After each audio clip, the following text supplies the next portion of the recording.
Hi everyone, Naresh Kumar Shamantale is here and welcome to Inspire Book YouTube channel. So ఈరోజు మనం again question and answers వైపు వెళ్తాము.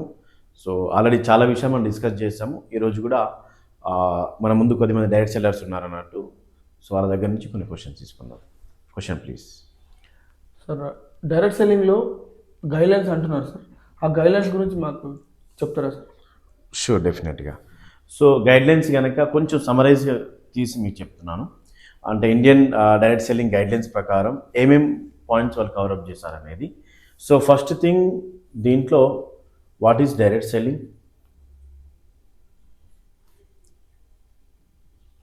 అసలు direct selling అంటే ఏంటి? సో డైరెక్ట్ సెల్లింగ్ అంటే మీకు అందరికీ తెలుసు కదా, చాలా సెషన్స్లో మనం డిస్కస్ చేసుకున్నాము.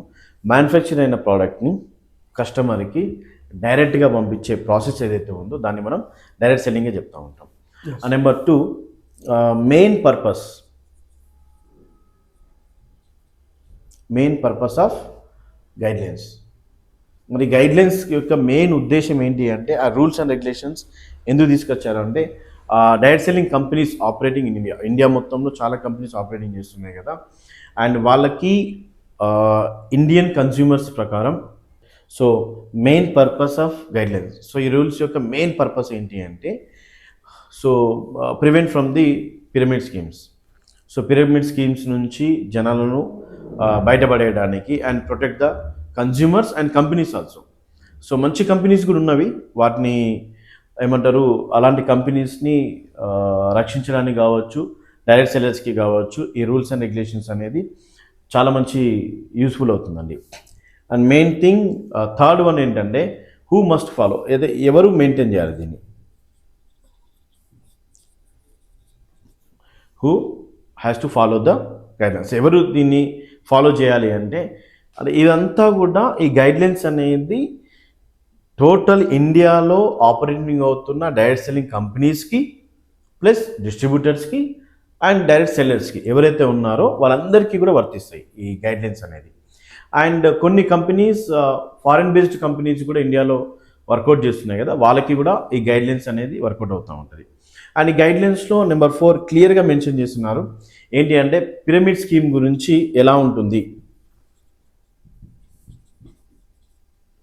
పిరమిడ్ స్కీమ్ అనేది ఇల్లీగల్ అనేది క్లియర్గా మెన్షన్ చేస్తున్నారు. పిరమిడ్ స్కీమ్ అంటే మీకు తెలుసు, వితౌట్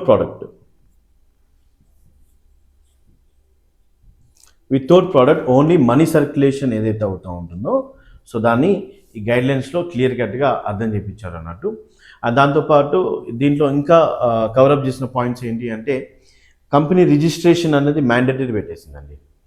అంటే ఆల్ డైరెక్ట్ సెల్లర్స్ వాళ్ళది కావచ్చు, అండ్ కంపెనీస్ యాక్ట్ ఏదైతే ఉందో, Indian under the companies act ఏదైతే ఉందో, LLP యాక్ట్ అంటూ ఉంటారు, దాని ప్రకారం పార్ట్నర్స్ కావచ్చు అండ్ కంపెనీస్ కావచ్చు 100% ఇండియన్ రూల్స్ ప్రకారం రిజిస్ట్రేషన్ అనేది తీసుకోవాల్సిందే. అండ్ ఇంకొకటి కూడా మెన్షన్ చేస్తున్నారు, ఇది వచ్చేసి registration of Indian government rules guidelines ఏవైతే దాని ప్రకారం రిజిస్ట్రేషన్ ప్రాసెస్ గురించి కావచ్చు. అండ్ ఇంకో విషయం ఏంటంటే,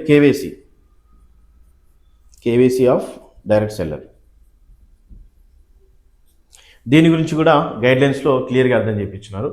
కంపెనీస్ అనేది అంటే డైరెక్ట్ సెల్లింగ్ కంపెనీస్ ఏవైతే ఉన్నదో మస్ట్ వెరిఫై 100% లాగిన్ ఏదైతే ఎవరు తీసుకుంటారో, డైరెక్ట్ సెల్లర్కి ఎవరైతే అవుతున్నారో వాళ్ళ యొక్క కంప్లీట్ డీటెయిల్స్, వాళ్ళ అడ్రస్తో సహా కంప్లీట్ డీటెయిల్స్ అనేది ఈ డైరెక్ట్ సెల్లింగ్ కంపెనీస్ దగ్గర రికార్డ్ అయి ఉండాలన్నట్టు. ఓకేనా? అండ్ దాంతోపాటు ఇదే కాకుండా కేవైసీ గురించి తెలుసుకున్నాము. అండ్ కన్జ్యూమర్ ప్రొటెక్షన్ రూల్స్ కూడా మెన్షన్ చేశారండి.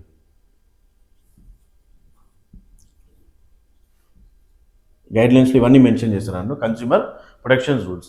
సో కంపెనీస్ క్లియర్ కట్గా ప్రొడక్ట్ డీటెయిల్స్ కావచ్చు, అండ్ రిఫండ్ పాలసీ కావచ్చు, అండ్ గ్రీవెన్స్ కాంట్రాక్ట్స్, అంటే సపోజ్ కస్టమర్ సపోర్ట్ అనేది క్లియర్గా మెన్షన్ చేయాల్సి వస్తుంది.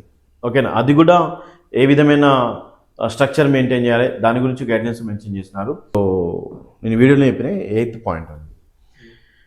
సో ఒక ప్రాపర్ సిస్టమ్ మెయింటైన్ చేయమన్నారు, అంటే గ్రీవెన్స్ సిస్టమ్గా చెప్తూ ఉంటాము.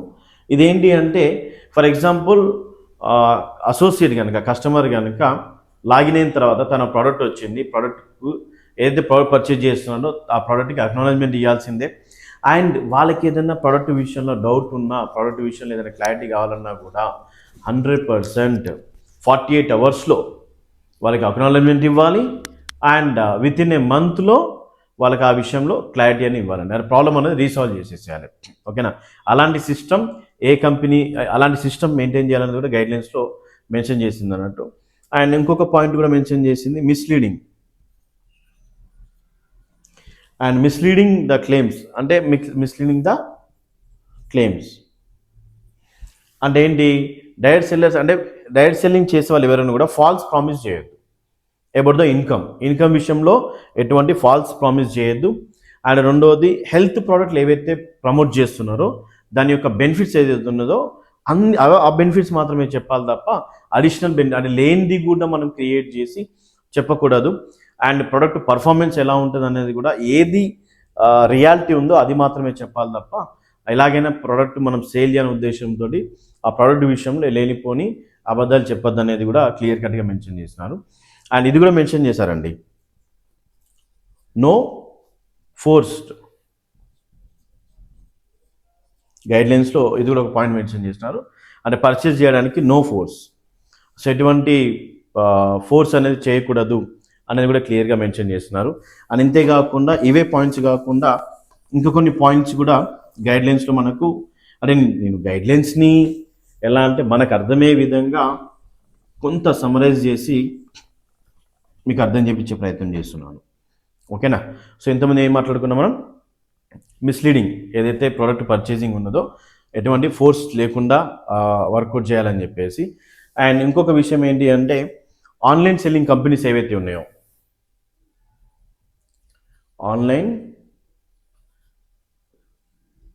సెల్లింగ్ కంపెనీస్ ఏవైతే ఉన్నాయో ఇది కామర్స్ సంబంధించినటువంటి రూల్స్ అండ్ రెగ్యులేషన్స్ అనేది 100% మెయింటైన్ చేయాల్సింది. వాళ్ళ ప్రోడక్ట్ ఏదైతే సేల్ చేస్తూ ఉన్నారో అవన్నీ మెయింటైన్ చేయాల్సిందే. అండ్ ఇంకొకటి విషయం కూడా మెన్షన్ చేస్తున్నా, కంపెనీ రెస్పాన్సిబిలిటీస్.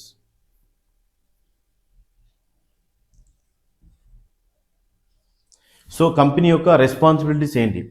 వాళ్ళు ఎట్లా అంటే ఎటువంటి రాంగ్ యాక్షన్స్ తీసుకోకుండా, అండ్ ఏవైతే క్లెయిమ్స్ ఏవైతే ఉన్నాయో వాటిని మిస్లీడ్ చేయకుండా, అండ్ అన్ఫేర్గా ఉండకుండా ఎక్దమ్ ఫేర్. ఎట్లా అంటే అసోసియేట్కి ఆ ప్రోడక్ట్ విషయంలో డౌట్ వచ్చినా, ఆ ప్రోడక్ట్ ఒకవేళ రీఫండ్ చేయాలనుకున్నా కూడా సో వాటిలో కంపెనీ అనేది చాలా రెస్పాన్సిబిలిటీ తీసుకొని వాళ్ళ అమౌంట్ ఏదైతే ఉందో ఆ ఇన్ టైంకి వాళ్ళకు రిటర్న్ ఇచ్చే విధంగా సో గైడ్లైన్స్లో క్లియర్గా మెన్షన్ చేశారండి.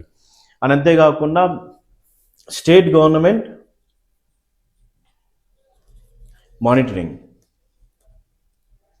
సో సెంట్రల్ గవర్నమెంట్ నుంచి ఎలాగో గైడ్లైన్స్ రిలీజ్ అయిపోయినాయి, అని అంతేకాకుండా ప్రతి స్టేట్కి కూడా అవకాశం ఇచ్చినారు అన్నట్టు. State government are empowered to monitor direct selling.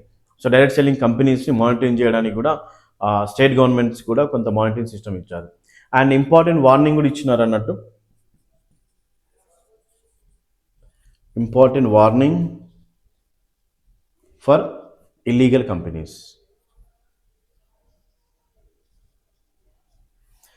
So ఎలా అంటే ఏవైతే అన్రియలిస్టిక్గా ఉంటున్నాయో, అంటే ఇన్కమ్ని వాళ్ళు అన్రియలిస్టిక్గా చూపించడము, జెన్యున్ ప్రోడక్ట్ లేకుండా బిజినెస్ చేసే వాళ్ళు ఎవరైతే ఉన్నారో, అంటే మనం ఇక తెలుగులో మాట్లాడుకోవాల్సి వస్తే డైరెక్ట్ సెల్లింగ్ అనే ముసుగులో మనీ సర్క్యులేషన్ ఎవరైతే చేస్తూ ఉన్నారో వాళ్ళకి క్లియర్ కట్గా మెన్షన్ చేస్తున్నాను. ఏంటి అంటే మీకు ఒక్క విషయంలో అర్థం చేపిస్తాను. ఒకవేళ మీరు నన్ను కొన్ని క్వశ్చన్స్ రూపంలో అడగాల్సి వస్తే, సార్ డైరెక్ట్ సెల్లింగ్ లీగలా ఇండియా అంటే కనుక yes, but Indian government guidelines ఎవరైతే ఫాలో చేస్తున్నారో ఆ కంపెనీస్ అన్నీ కూడా లీగల్గా ఉంటాయి. అండ్ ఒకటి, పిరమిడ్ స్కీమ్ అలో అవుతుందా అంటే నో. అంటే మనీ సర్క్యులేషన్ అనేది డైరెక్ట్ సెల్లింగ్లో ఉండకూడదు. అండ్ మూడోది ఏంటి అంటే, income should come from selling the products only. So product sale జరిగినప్పుడు వచ్చే ఇన్కమ్ ఏదైతే ఉందో అది proper direct selling. And consumer complaint system required అంటే 100% రిక్వైర్డ్. కన్జ్యూమర్కి ఎటువంటి కంప్లైంట్ చేసినా కూడా కంప్లైంట్కి ఇమీడియట్గా రెస్పాండ్ అవ్వడం, ఇదంతా కూడా గైడ్లైన్స్లో మెన్షన్ చేశారు అన్నట్టు. And KYC for direct seller అనేది ఎస్, 100% కేవైసీ కావాల్సిందే. అండ్ కేవైసీ అనేది know your customer KYC documents ఏదైతే ఉందో బై ఆన్లైన్ ద్వారా వాళ్ళు సబ్మిట్ చేయాల్సిందే. ఆన్లైన్లోనే ఆధార్ కార్డు ద్వారా అథెంటికేషన్ చేసుకోవాల్సిందే కేవైసీ అనేది. And refund and return policy mandatory అంటే 100% మ్యాండేటరీ. సో డైరెక్ట్ సెల్లింగ్లో వాళ్ళకి ప్రోడక్ట్ నచ్చలేదు అంటే కనుక 100% మెయింటైన్ చేయాల్సిందే. ఓకేనా. అండ్ ఫైనల్గా మీకు తెలుసు గైడ్లైన్స్ అనేది 28th డిసెంబర్ 2021 రోజు రిలీజ్ చేసింది government of India. And consumer protection 2019లోనే గైడ్లైన్స్కి రిలేటెడ్గా ఉండిపోయింది అన్నట్టు. ఓకే. సో ఫైనల్ నోట్ మీకు ఇచ్చేది ఏంటి అంటే, సో ఒక ప్రాపర్ గైడ్లైన్స్ అంటే ఏంటి అంటే, మళ్ళీ చెప్తున్నాను, ప్రోడక్ట్ అనేది టచబుల్ ప్రోడక్ట్ అయి ఉండాలి. అంటే మనిషి టచ్ చేసే ప్రోడక్ట్లు ఏవైతే పెట్టి సేల్ చేస్తూ ఉన్నారో they are very good. But మళ్ళీ అగైన్ రిమైండ్ చేస్తున్నాను, డైరెక్ట్ సెల్లింగ్ కంపెనీస్ ముసుగులో కొన్ని అనెథికల్గా అంటే ఆ ప్రోడక్ట్ అంత వర్త్ఫుల్గా ఉండదు, బట్ వాటిని సేల్ చేయడము అండ్ యూస్ఫుల్ లేని ప్రోడక్ట్లను పెట్టేసి సేల్ చేయడము, దాని వెనకాల మనీ సర్క్యులేషన్ మెయింటైన్ చేయడం అనేది ఇట్స్ ప్యూర్ ఇల్లీగల్గా అవుతుందండి. ఓకేనా. ఇది నేను మ్యాక్సిమం ట్రై చేస్తున్నాను. సో గైడ్లైన్స్ని ఒక సమరైజ్డ్గా చేసి మీకు అర్థం చేయించే ప్రయత్నం చేస్తాను. ఓకేనా. చలో, థ్యాంక్ యూ.